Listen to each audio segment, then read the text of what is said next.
There are souls who wander through this life searching for love in empty places, like searching for clear water in dry wells.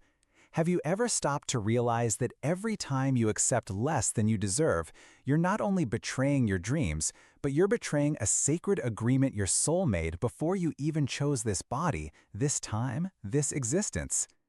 Edgar Cayce, the visionary who slept to awaken universal truths, taught us that self-love isn't vanity, it's divine recognition.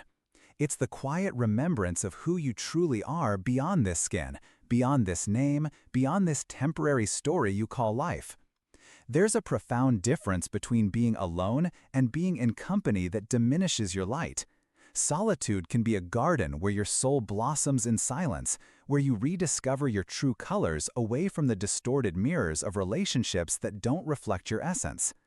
Edgar Cayce said that some souls choose periods of sacred solitude to reconnect with their divine purpose, to remember who they were before external voices started defining who they should be. There's a mysterious synchronicity in the universe that Cayce knew deeply. When you decide, with a firm heart, that you will no longer accept less than you deserve, the cosmos conspires in ways your rational mind could never imagine. People start appearing in your life carrying exactly the frequency of love that your soul recognizes. Opportunities open up like flowers waiting for the right season to bloom. It's not magic, it's alignment. It's your soul finally singing the note it always knew was its own. But here's a truth that might be uncomfortable. Accepting less than you deserve isn't just a pattern of this life, it's an ancestral wound that your soul carries through incarnations.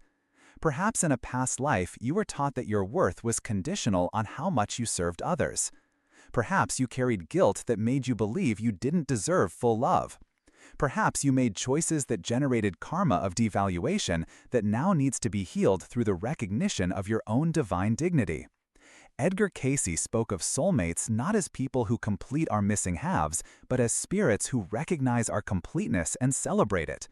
When you truly love yourself, when you recognize your intrinsic value, you magnetize relationships where both souls expand, where love doesn't diminish anyone but elevates everyone involved. It's like two candles lighting each other without losing their own flame, creating more light in the world. Observe the people around you who radiate an inexplicable peace. They're not perfect, they haven't lived lives without pain, but there's something about them that seems untouched by external storms. This magnetic quality comes from the deep recognition of their own worth. They've learned, perhaps through many tears and disappointments, that accepting less than they deserve is a betrayal not only to themselves, but to the divine force that created them. There are moments in life when the universe offers us tests disguised as opportunities. A person appears offering half-hearted love, a job that pays the bills but kills the soul, a friendship that drains more energy than it offers. These are spiritual crossroads, where your soul asks, do you remember who you are? Do you remember what you promised yourself before you were born? And your answer, expressed through your choices, determines whether you advance in your spiritual growth or repeat old patterns you should have already transcended. Edgar Cayce revealed that each soul brings unique gifts to this life, an energetic signature that no one else can offer the world. When you accept relationships, jobs, or situations that don't honor these gifts, you're depriving the universe of a contribution only you can make. It's like an orchestra losing a unique instrument. The symphony will be incomplete, and the world will be a little less beautiful because you chose to hide your music.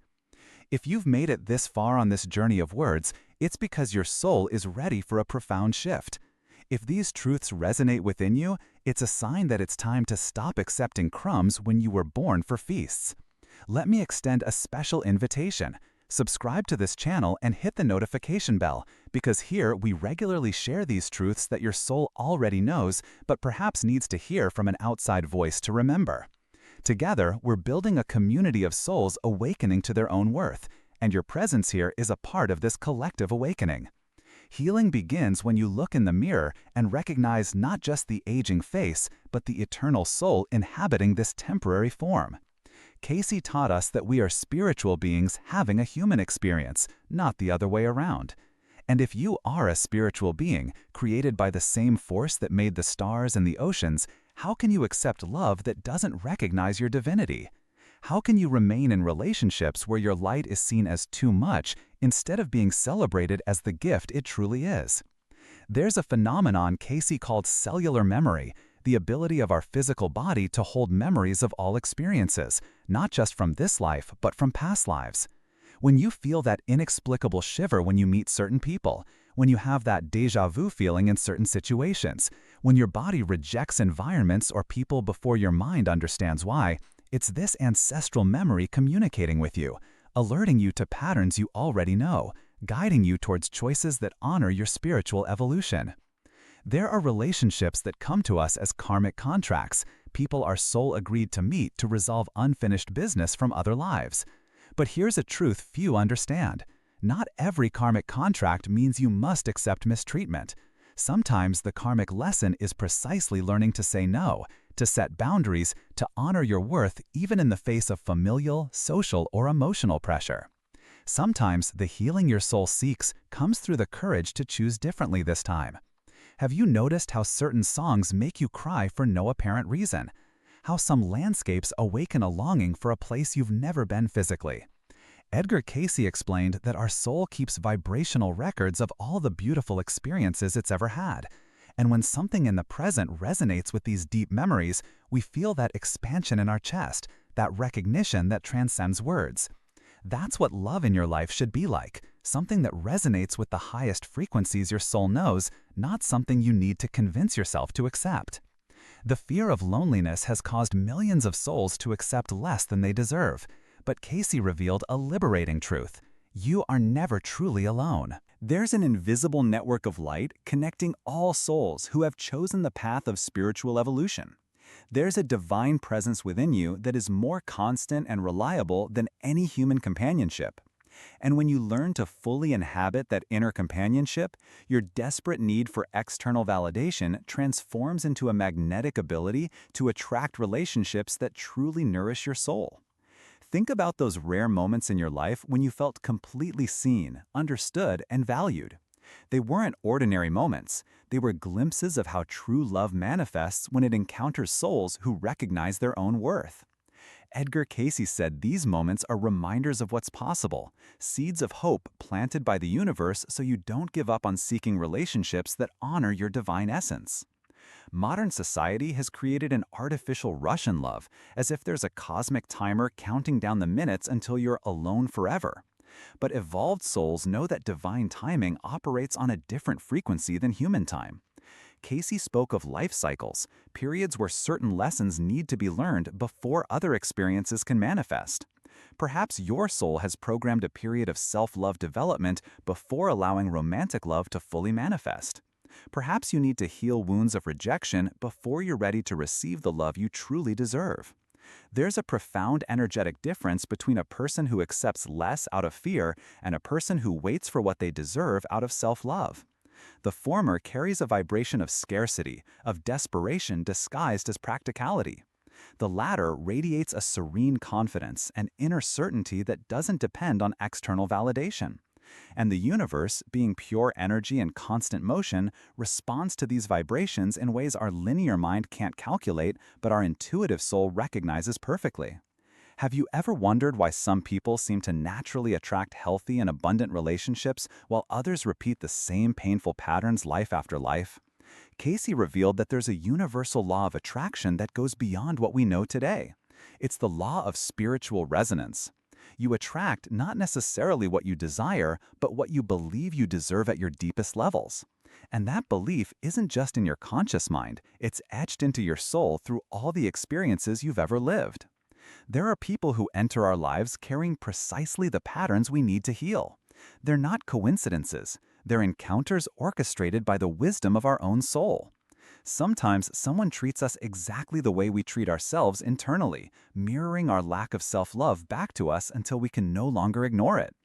Other times, someone offers us crumbs of attention to teach us the difference between emotional hunger and true nourishment for the soul.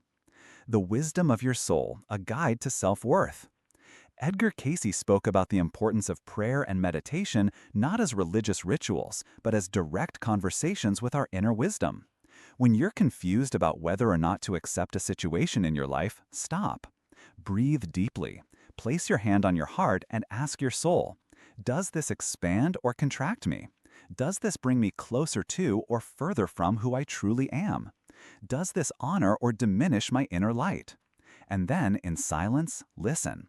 The answer always comes, sometimes as a feeling, sometimes as an image, sometimes as a knowing that simply settles within you without needing words.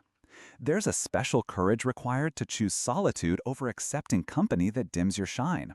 It's not the courage of movie heroes, it's the quiet courage of someone who trusts the wisdom of their soul more than the fear of their ego. It's the courage to believe that the universe has better plans for you than the ones you can imagine in moments of loneliness and uncertainty. Cayce taught that each soul has a unique soul blueprint, a specific combination of qualities, gifts, and purposes it came to manifest in this lifetime. When you accept relationships that don't acknowledge or celebrate that blueprint, you're essentially agreeing to live as a diminished version of yourself. It's like a nightingale agreeing to never sing again so as not to bother those who prefer silence. Synchronicity starts to multiply when you align your choices with your true worth. Repeated numbers, chance encounters with people carrying messages your soul needs to hear, books falling off shelves with exactly the words you needed to read. The universe isn't random, it's a living intelligence constantly responding to the frequencies we emit. And when you emit the frequency of someone who recognizes themselves as worthy of true love, the cosmos rearranges itself to bring experiences that confirm that truth.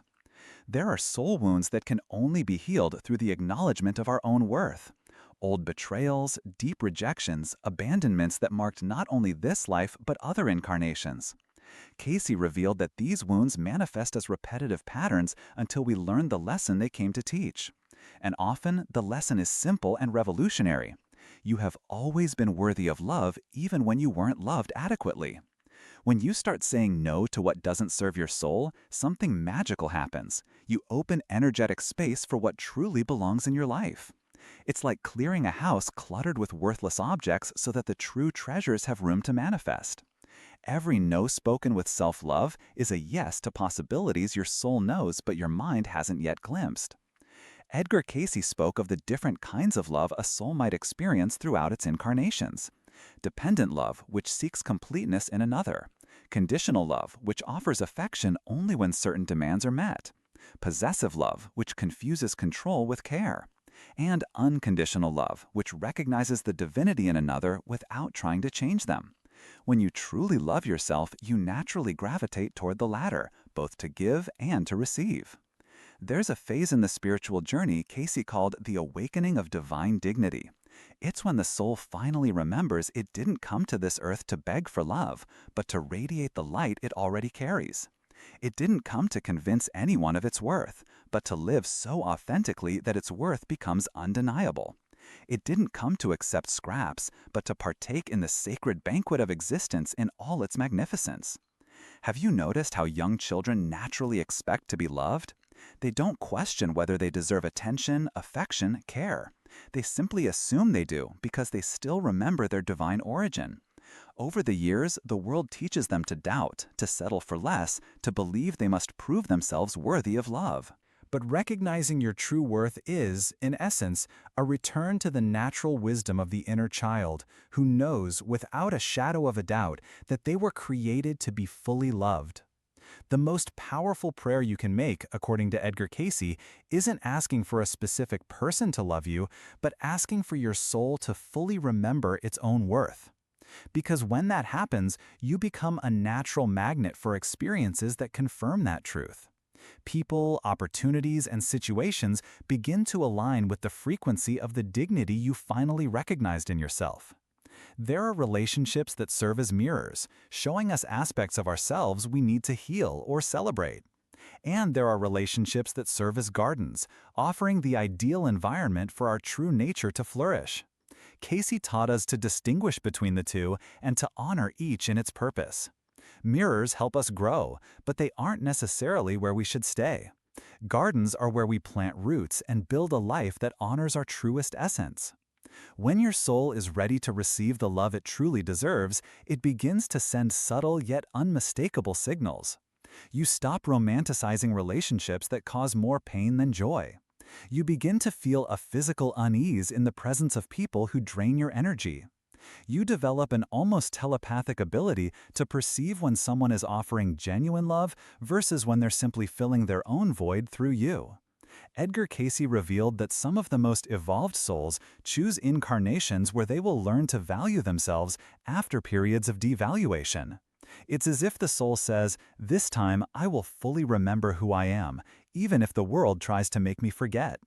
And when these souls finally awaken to their true worth, they become beacons for other souls still making the same journey of recognition. Sacred solitude is different from despairing loneliness. One is consciously chosen as a time to reconnect with your essence. The other is imposed by self-sabotaging patterns or by being energetically available only to relationships that don't serve your growth. Cayce taught us to distinguish between the two and to embrace the first as a fertile period of spiritual growth. Have you noticed how some people have a presence that seems to bless everyone around them? It's not superficial charisma or calculated charm. It's the result of a soul that has fully recognized its own worth and, therefore, can see and honor the worth of others without feeling threatened or diminished. When you stop begging for recognition, you naturally become someone capable of offering genuine recognition. There's a difference between being available for love and being desperate for it. Availability comes from a place of inner abundance, from someone who feels complete alone but open to sharing that completeness. Desperation comes from scarcity, from the belief that you need another to be whole. And energetically, these two frequencies attract completely different experiences. Edgar Cayce talked about soul contracts, agreements made before birth about the experiences we would choose to live for our spiritual evolution. Some of these contracts involve learning to value ourselves through relationships that initially don't recognize our worth. The lesson isn't to accept disrespect, but to develop an inner confidence so solid that it doesn't depend on external approval to sustain itself. When you truly understand that accepting less than you deserve is a way of disrespecting not only yourself, but the divine force that created you, something fundamental changes in your presence. You stop negotiating your worth. You stop explaining why you deserve to be treated with dignity. You simply begin to live in a way that makes that dignity undeniable. The tears we shed over relationships that haven't honored our essence aren't signs of weakness. They're sacred waters that irrigate the soil where our true worth can finally sprout. Every disappointment, every letdown, every moment of recognizing that we've settled for crumbs is in fact our soul gently nudging us toward the love we truly deserve. Cayce revealed that the universe is constantly conspiring to show us our own magnificence.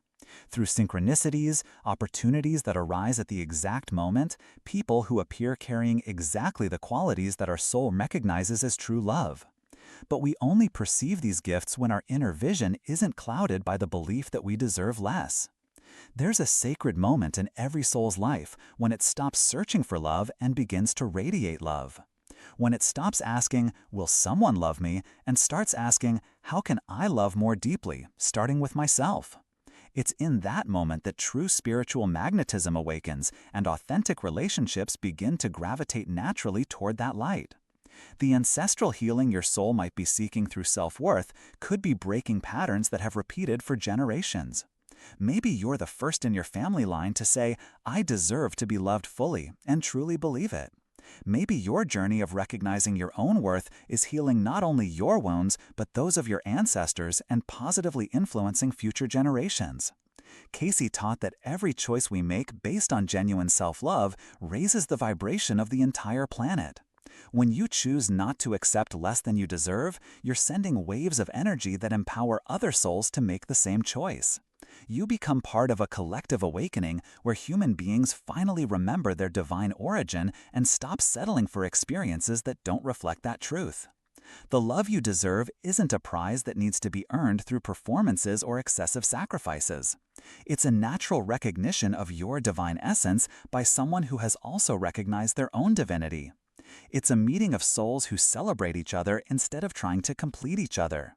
It's a garden where two people flourish individually while creating something beautiful together. When you finally understand in every cell of your being that not accepting less than you deserve is an act of reverence to the sacred that lives within you, the entire universe reorganizes itself to confirm that truth. It's not arrogance, it's not demanding too much, it's not perfectionism. It's simply a soul remembering its star origin and refusing to live as if it were less than that. And now, as you feel these words echoing somewhere deep within you, perhaps it's time to ask your soul a question. If you truly believe you are a divine being, created by the same force that made the galaxies dance in infinite space, how can you accept a love that doesn't recognize that magnificence? How can you remain in relationships where your light is seen as too much instead of being celebrated as the miracle that it truly is? The answer is whispering in your heart right now. Can you hear it?